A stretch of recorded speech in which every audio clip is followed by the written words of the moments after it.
오늘은 디모데전서 6장 11절로 21절 말씀을 가지고 오직 너 하나님의 사람아 라고 하는 제목으로 묵상 나눔하도록 하겠습니다. 함께 봉독하겠습니다. 시작. 오직 너 하나님의 사람아 이것들을 피하고 의와 경건과 믿음과 사랑과 인내와 온유를 따르며 믿음의 선한 싸움을 싸우라. 영생을 취하라. 이를 위하여 내가 부르심을 받았고 많은 증인 앞에서 선한 증언을 하였도다. 만물을 살게 하신 하나님 앞과 본디오 빌라도를 행하여 선한 증언을 하신 그리스도 예수 앞에서 내가 너를 명하노니 우리 주 예수 그리스도께서 나타나실 때까지 흠도 없고 책망받을 것도 없이 이 명령을 지키라. 기약이 이르면 하나님이 그의 나타나심을 보이시리니 하나님은 복되시고 유일하신 주권자이시며 만왕의 왕이시며 만주의 주시오. 오직 그에게만 죽지 아니함이 있고 가까이 가지 못할 빛에 거하시고 어떤 사람도 보지 못하였고 내가 이 세대에서 부한 자들을 명하여 마음을 높이지 말고 정함이 없는 재물에 소망을 두지 말고 오직 우리에게 모든 것을 후히 주사 누리게 하시는 하나님께 두며 선을 행하고 선한 사업을 많이 하고 나누어 주기를 좋아하며 너그러운 자가 되게 하라. 이것이 장래에 자기를 위하여 좋은 터를 쌓아 참된 생명을 취하는 이것이니라. 디모데야 망령되고 헛된 말과 거짓된 지식의 반론을 피함으로 내게 부탁한 것을 지키라. 이것을 따르는 사람들이 있어 믿음에서 벗어났느니라. 은혜가 너희와 함께 있을지어다. 아멘. 오늘 본문 11절로 12절 말씀을 봅니다. 너 하나님의 사람아 이것들을 피하고 믿음의 선한 싸움을 싸우라. 그렇게 말했습니다. 바울은 디모데에게 피해야 할 것과 또 취해야 할 것에 대해서 말합니다. 피해야 할 것은 다른 교훈과 돈을 사랑하는 것과 같은 악한 것들이고 취해야 할 것들은 의와 경건과 믿음과 사랑과 인내와 온유라고 했습니다. 바울은 디모데에게 믿음의 선한 싸움을 싸울 것을 요청하고 있습니다. 그래서 영생을 얻으라는 건데요. 이를 위해서 그가 부르심을 받았고 많은 증인 앞에서 신앙 고백을 한 것이었습니다. 자, 본문이 우리에게 주는 교훈이 있는데 믿음의 선한 싸움을 싸우라는 것입니다. 첫째, 하나님의 사람은 피할 것을 피해야 하는 거예요. 거짓 교훈과 싸우고 자기 욕망과 불의와 위선과 탐심에 맞서 싸워야 합니다.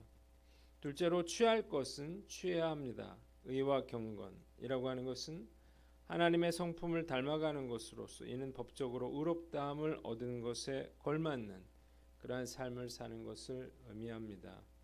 믿음과 사랑은 하나님을 향한 믿음과 또 서로 사랑하라고 하는 예수님의 계명을 실천하는 것이고 인내와 온유는 어떠한 역경과 환경 가운데서도 낙심하거나 굴하지 않고 온전히 믿음을 지키며 신앙의 도리를 다하고 너그럽고 겸손하게 대하는 것을 의미합니다. 결국 내가 싸워야 할 대상은 바로 나 자신이라고 하는 사실을 우리는 깨닫게 됩니다. 게을러지려고 하는 마음, 또 불순종하려는 마음, 죄악과 또 불신앙 가운데 거하려고 하는 그런 마음들로부터 나 자신을 지키기 위해서 치열한 그러한 싸움을 벌여야만 하는 것입니다. 이것이 쉬운가요? 절대 그렇지 않죠. 이유가 있습니다. 우리는 주님 앞에 설 때까지 정말 끝없는 그러한 싸움을 싸워야 하는 거예요. 10번 승리했어도 한순간에 무너져 내릴 수가 있습니다. 저는 목사지만 제 안에서 끊임없이 그러한 영적 전투가 일어난다고 하는 사실을 저는 깨닫고 있습니다. 그래서 패할 때가 한두 번이 아니에요. 그러나 제가 끝까지 포기할 수 없는 것은 이 선한 싸움에 저의 영생이 달려 있다고 하는 사실을 알기 때문입니다. 오늘 난 어떤가 한번 살펴보고 끝까지 우리 자신과 싸워서 우리가 주님 앞에 설 때 정말 피할 것을 피하고 취할 것을 취할 수 있는 성숙한 믿음의 사람이 되어 영생을 선물로 받는 저와 여러분들 되시기를 주님의 이름으로 축원합니다. 두 번째 13절로 16절 말씀인데 14절을 봅니다. 주 예수 그리스도께서 나타나실 때까지 흠도 없고 책망 없이 이 명령을 지켜라 그랬습니다. 바울은 생명을 주신 하나님과 본디오 빌라도를 향해서 선한 증언을 하신 그리스도 앞에서 디모데에게 명령을 해요. 그리스도께서 재림하실 때까지 흠도 없고 책망 받을 것도 없는 사람이 되라고 하는 것입니다. 때가 되면 만왕의 왕이시고 만주의 주이신 하나님께서 주님의 재림을 보여주실 것입니다. 자, 본문이 우리에게 주는 교훈이 있는데 거룩하고 흠없고 책망할 것이 없는 자가 되라는 거예요. 예수님 제자들에게 하늘에 계신 너희 아버지의 온전하심과 같이 너희도 온전하라 이렇게 말씀하신 것처럼 바울도 디모데에게 흠없고 책망할 것이 없는 자가 되라 이렇게 말했습니다. 이 말씀을 통해서 우리는 하나님이 요구하시는 것이 무엇인지를 명백하게 알 수 있어요. 온전하고 흠없는 삶을 우리의 삶의 목표로 삼고 살아야 한다고 하는 것입니다. 안타깝게도 많은 크리스천들이 이런 온전함을 목표로 삼고 신앙생활을 하지 않습니다. 적당히 그렇게 신앙생활하면서도 이만하면 괜찮다 이렇게 생각하고 있습니다. 돌아보면 저도 역시 그러했던 것 같아요. 이유가 뭔가요? 주변 사람들보다 이 정도 해도 좀 낫다 하는 생각이 들었고, 그리고 뭔가 철저히 신앙생활하는 것이 답답해 보이고 좀 지나치다는 생각도 들었기 때문입니다. 그리고 무엇보다 온전한 신앙생활은 불가능하다라고 하는 생각이 있었던 거죠. 그래서 늘 신앙생활에 최선을 다하지 못했습니다. 그런데 말씀을 제대로 배우면서 저는 이런 생각이 정말 잘못됐다라고 하는 사실을 깨달았습니다. 그리고 깊이 회개했어요. 말씀 어디에도 적당히 신앙생활을 해도 된다고 하는 그런 구절은 찾아볼 수가 없었기 때문입니다. 성경의 요구는 완전함이었습니다.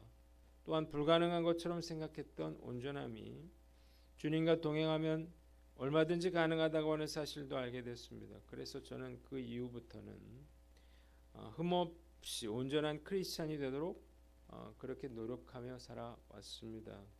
물론 지금도 실패할 때가 많죠. 그러나 지금은 결코 적당히 신앙생활할 생각은 없습니다. 적당히 하는 신앙생활의 결과를 제가 너무나 잘 알고 있기 때문이에요.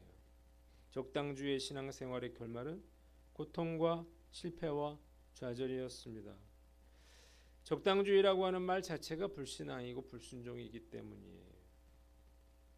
거룩하고 순결하고 온전한 삶을 목표로 삼고 살아오면서 저는 정말 많은 그러한 변화를 경험하게 됐습니다. 과거 무수한 그러한 은혜를 받고도 달라지지 않던 제가 점점 거룩하고 흠없고 책망할 것이 없는 자로 그렇게 바뀌어 가기 시작했습니다. 얼마나 기쁘고 얼마나 감사하고 얼마나 행복한지 몰라요. 예전에는 구원의 기쁨과 감격에 울었지만 지금은 이렇게까지 변화시켜 주신 그 주님께 감사드리고 생명이 다하는 날까지 거룩하고 흠없고 책망할 것이 없는 성령의 사람이 되어 그 앞에 온전한 모습으로 설 것을 다짐해 봅니다. 오늘 말씀 앞에서 나는 어떤가 살펴보고 우리가 거룩하고 흠없고 책망할 것이 없는 사람 되시기를 주님의 이름으로 축원합니다. 마지막으로 17절로 21절인데 18절을 봅니다. 선을 행하고 나누어 주기를 좋아하며 너그러운 자가 되게 하라고 했습니다. 바울은 디모데에게 부자들에 대해서 이렇게 경고하라고 합니다. 교만하지 말고 정함이 없는 재물에 소망을 두지 말고 모든 것을 후히 주사 누리게 하시는 하나님께 두라고 하는 것입니다. 또한 재물을 더 늘리고 쌓는데 골몰하기보다는 선을 행하고 선한 사업을 많이 하고 나누어 주기를 좋아하며 너그러운 자가 되도록 가르치라는 것입니다. 그래야 이것이 그들로 하여금 좋은 터를 쌓아 참된 생명을 취할 수 있게 해줄 것이기 때문입니다. 또한 디모데 역시 망령된 말과 지식의 반론을 피하고 진리를 수호해야만 했습니다. 본문이 주는 교훈이 있는데 마음을 재물이 아니라 하나님께 두라는 것입니다. 디모데가 사역하던 이 에베소는 당시 아시아주의 수도로 상업이 융성하고 그래서 부자들이 꽤 많이 있었습니다. 에베소 교회에도 이런 부자들이 적지 않았는데요. 바울은 디모데로 하여금 이런 부자들이 교만하여 덧없는 재물에 소망을 두지 말게 하라 이렇게 권면하는 것입니다. 왜냐하면 언제 재물이 사라질지 알 수 없기 때문이에요. 우리가 재물에 소망을 두지 말아야 할 것은 재물은 있다가도 없을 수 있고 없다가도 있을 수 있기 때문입니다. 그래서 우리는 재물이 아니라 모든 것을 후히 주시고 누리게 하시는 하나님께 소망을 두고 살아야 합니다. 저는 이만하면 됐다 이렇게 만족하는 부자들을 본 적이 없습니다.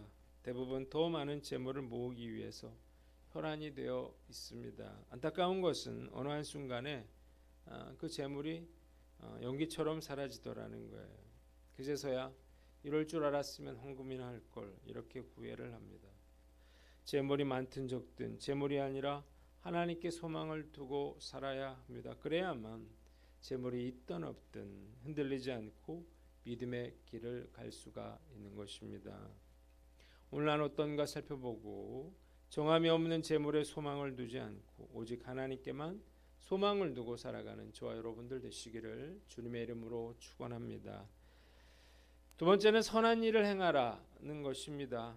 크리스천이라면 재물을 모으는 것을 삶의 목표로 삼을 것이 아니라 가진 재물을 선하게 사용하는 것을 목표로 두고 살아야 하는 거예요. 우리는 재물을 쌓기 위해서 이 세상에 태어난 것이 아니에요. 그리고 이 재물을 가지고 저 세상에 갈 수 있는 사람도 없습니다.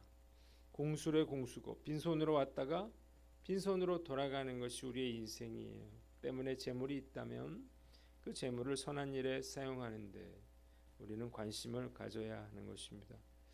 주님은 심판의 날에 우리가 얼마나 재물을 쌓았는지가 아니라 어떻게 재물을 사용했는지를 물으실 것이기 때문이에요.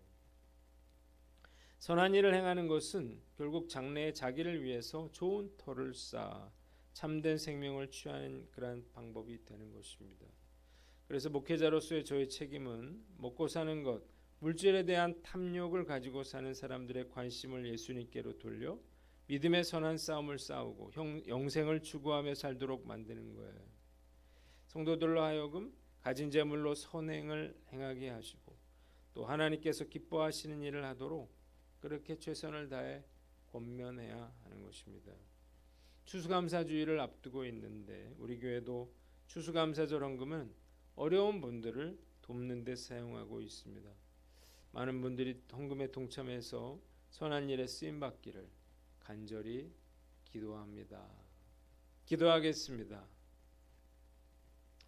하나님 아버지, 믿음의 선한 싸움을 싸우게 하여 주시고 흠없는 자가 되게 하시며 마음을 하나님께 두고 살게 하여 주시옵소서.